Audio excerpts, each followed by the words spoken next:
शख्सियत था। ये किस कदर अमीर और बासर शख्स था, इसका अंदाजा आप 2-3 मिसालों से लगा लीजिए। ये लंदन में था, इसे शुमाली लंदन का एक घर पसंद आ गया। इसने वहीं खड़े खड़े ये घर 1 करोड़ पाउंड्स में खरीद लिया। ये पाकिस्तानी रुपए में 1 अरब 40 करोड़ रुपए बनते हैं। इसने 2009 में मॉन्टे कार्लो में अपनी 37वीं सालगिरह मनाई। ये दुनिया की महंगी तरीन सालगिरह थी, जिसमें रूस के एल्युमिनियम टाइकॉन ओलेग टेरिपास्का, सोने की कानों के मालिक पीटर मुंक और मोनाको के शहजादे अल्बर्ट समेत दुनिया भर की मशहूर शख्सियात ने शिरकत की। ये पेंटिंग खरीदने का शौकीन था।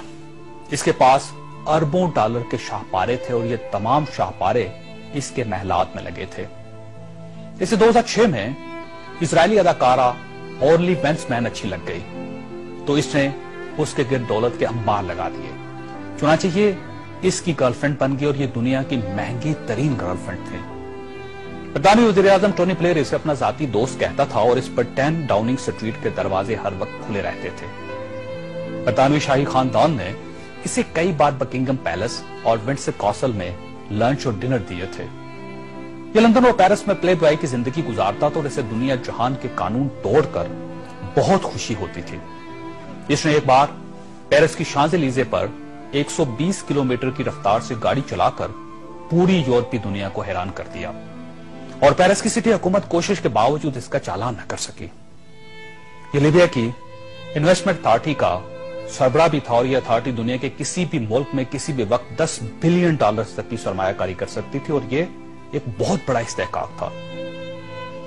इस शख्स का नाम नाज़रीन सैफुल इस्लाम है और ये लीबिया के साबिक हुक्मरान कर्नल कज़ाफी का बेटा है। सैफुल इस्लाम कर्नल कज़ाफी का वारिस और वली अहद भी था और इसे दुनिया का इसके बारे में ख्याल था कि यह कर्नल कज़ाफी के बाद लीबिया का हुक्मरान होगा। ये इस कदर बासर था कि कर्नल कज़ाफी को न्यूक्लियर प्रोग्राम तरक करने पर भी इसी ने कायल किया था।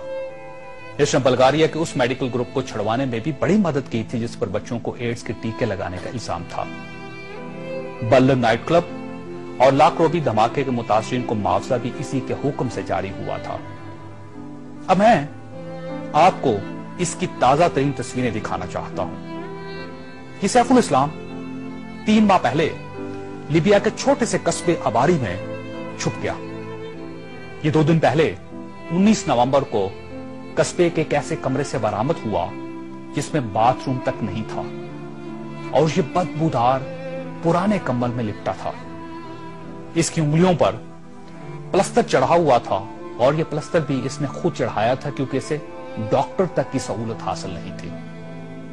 ये सैफुल इस्लाम इस वक्त लीबिया की मौजूदा हुकूमत के कब्जे में है और पूरी दुनिया में कोई शख्स इस शख्स को पनाह देने के लिए तैयार नहीं जो 3 माह पहले तक मलका बरतानिया का शाही मेहमान बनता था और टोनी ब्लेयर इसे माई फ्रेंड कहता था और पेरिस की कंपनियां इसके लिए खसूसी खुशबू इजाद करती थी।